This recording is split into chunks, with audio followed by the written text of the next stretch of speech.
upon a time there was a brave boy called Jack who lived with his mother in a little wayside village. Now Jack was very wasteful and spent all the money they had. "Oh, you heedless, wasteful boy, all I have is gone, and the only thing to do now is to sell my poor cow." Oh! Oh! Now Jack was really sorry and got up next morning early to sell the cow. As he walked along, he met a butcher. "Hello, my lad. Where are you going with that thin old cow?" Oh! Oh! "She's neither thin nor old, and I'm going to sell her." Oh! Oh! "Well, I'll tell you what I'll do. I'll give you this bag of beautiful beans for her, seeing you're such a smart, clever young fella." Jack, very flattered at being called smart and clever, took the beans, and the butcher went off with the cow laughing. When Jack got home, his mother was very angry at his silliness. "Oh, you careless, good-for-nothing boy! What have you done? Fancy selling the cow for a few paltry beans!"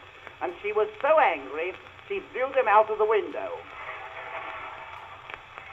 Next morning, when Jack awoke and looked out, he saw where his mother had thrown the beans, a great thick beanstalk growing right up into the clouds.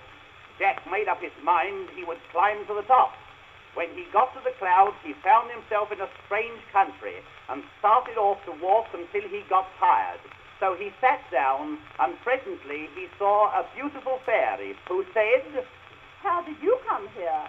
Jack told her about the beans and the cow, and she said, "I know all about that, for I caused you to act as you did. A wicked giant who lived in this land ruined and killed your father and took all his possessions. If you are brave and true, I will help you to regain your fortune." The fairy vanished, and Jack went in search of the giant's castle. He knocked at the door, and the woman who came to the door looked very frightened. "Oh, go away at once! My husband is a wicked and cruel giant, and if he catches you, he will eat you up. But I am tired and hungry. Please let me in." And she consented. She led him through a hall into the kitchen, where everything was warm and comfortable. She gave Jack a good supper, and just as he had finished, he heard a noise like thunder. "Oh, oh, there's the giant. He's blowing his nose." And then Jack heard ramp, ramp, ramp, ramp. Then there was a knock on the door. It made the house shake as if the plates would all rattle and fall down.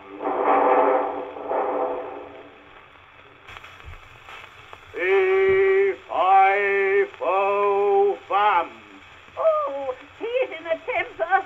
Oh, he'll kill you and me too. Be quick, hide in the oven." Fee-fi-fo-fum. I smell fresh meat. "Oh, yes, yes, it must be your supper cooking." Fee-fi-fo-fum. I smell an Englishman. After the giant had had his supper, he called in a voice like thunder, "Bring me my hen." The wife quickly brought it. "Lay!" roared the giant. And the hen laid an egg of solid gold. "Lay!" And again the hen laid another egg. After the giant had amused himself for some time, he fell asleep and began to snore.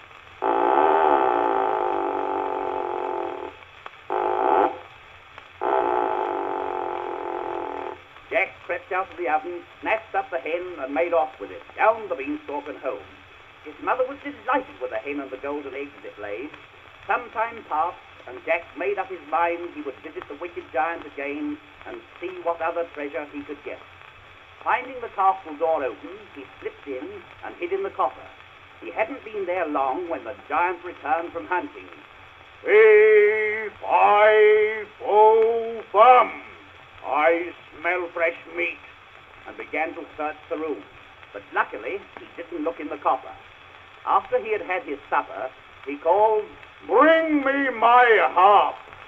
Directly it was placed on the table, it began to play the most beautiful music, which made the giant go to sleep.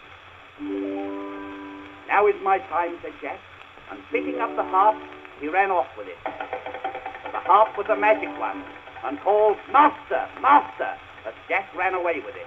The giant awoke with a roar and thundered after him, So it was you, you villain, you who robbed me of my hen, my money bags, and now my harp.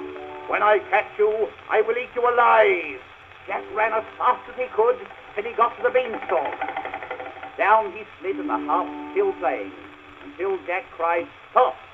And the harp stopped at once. Jack heard the giant coming down the beanstalk after him, and calling, Mother, Mother, bring me a chopper. Snapped the beanstalk in two. And the wicked giant came crashing to the ground. Dead. Well done, Jack.